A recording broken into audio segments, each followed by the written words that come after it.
How's it going, guys? I hope you all are doing good. As planned, the latest patch 6 is out for bug fixes. This is a 1.4 gigabyte patch file. Before anything, please subscribe to the channel if you haven't subscribed yet. When you try to first open the Microsoft Simulator application, it forces you towards a mandatory update by taking you back to the Microsoft Store. Once you're in the Microsoft Store, you would then have to install a 928.8 MB update, and once it's done, you can either click on the play button where you would be navigated back to the simulator or open the simulator the way you usually open. Once you're in Microsoft Flight Simulator, the system would then give you access to download the 1.4 gigabyte patch, which is basically patch 1.10.11.0.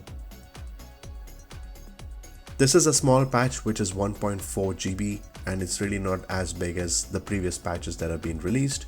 Some fixes have gone into place in this patch that include areas of navigation, ATC, planes, weather, input, and other miscellaneous items in the code on the highest level. Under navigation, we should see changes that have been applied towards NavBlue, where data synchronization takes place as per the expectations. Under the navigation data, the data is now set accurately under the avionics. Under the ATC, we all faced issues where the response from the ATC would not be as accurate and it would be as fast as possible. So under the ATC, we should hope to see its behavior and responses improve and perform naturally. The ATC should now respond to requests to changing any approach into the airport. Users should have no issues in any changes while communicating with the ATC. Previously, the ATC used to quickly give out a response. And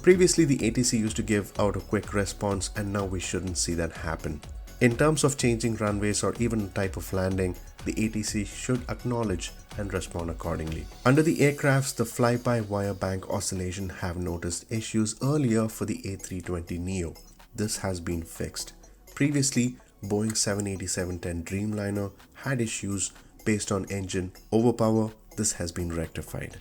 Many plane instruments would not respond to the users, leaving bad responses due to being broken, specifically when the user tries to change metric units in the options menu.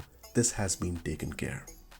Other areas in the cockpit did not function as hoped for due to interference of third-party airplanes. This has been rectified and revised. One of the interesting parts of flying, having all sorts of liveries. Now, with the previous patch 5, there were issues where we could not see all the liveries from our favorite planes. This has been taken care of, and hopefully we should be able to see all our liveries present in the system. Under the weather during sunny days, users would notice lightnings which would happen unnaturally. This area has been revised and fixed under the latest update. When it comes to third-party hardwares, this has always been interesting because the sensitivity curves were quite different before. Now with this curve methodology that has been adapted well for different types of hardwares, we should expect to see much more better behaviors and responses towards different kinds of hardwares that include yokes, throttles, and many more. So far, these are the high-level changes that we've seen based off the latest update 6, which is basically a 1.4 gigabyte patch. This is quite a small patch, which looks like a smaller list of bugs that have been fixed. And with the latest changes that have been applied from the previous update, there were some issues beforehand. Otherwise, we should expect the application to function very well. There have been many changes applied in the previous fixes, which include aircrafts, VFR maps, avionics systems, and user interface.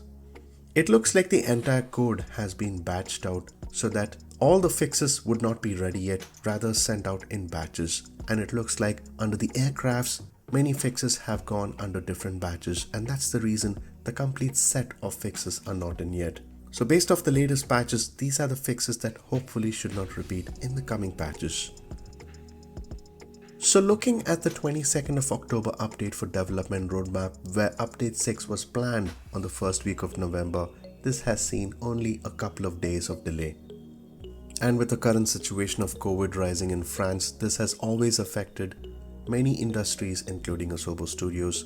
With the next batch of bugs, we should hopefully see many more issues that can be addressed because a lot of concerns have been addressed and notified to Asobo throughout the community. We are definitely going to anticipate to see many more fixes coming towards this simulator.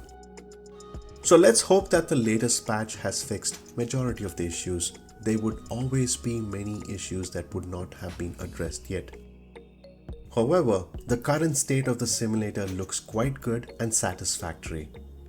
It looks like Asobo Studios had planned the release during fall, they've released it earlier, that is still okay. We have got an opportunity to experience the best simulator so far. Well, I hope you enjoyed this video. If you haven't subscribed yet, go ahead and subscribe for more interesting videos on Microsoft Flight Simulator 2020. Do leave a like if you like this video, as it can always make a difference to me. I hope you have a good rest of the day and stay tuned.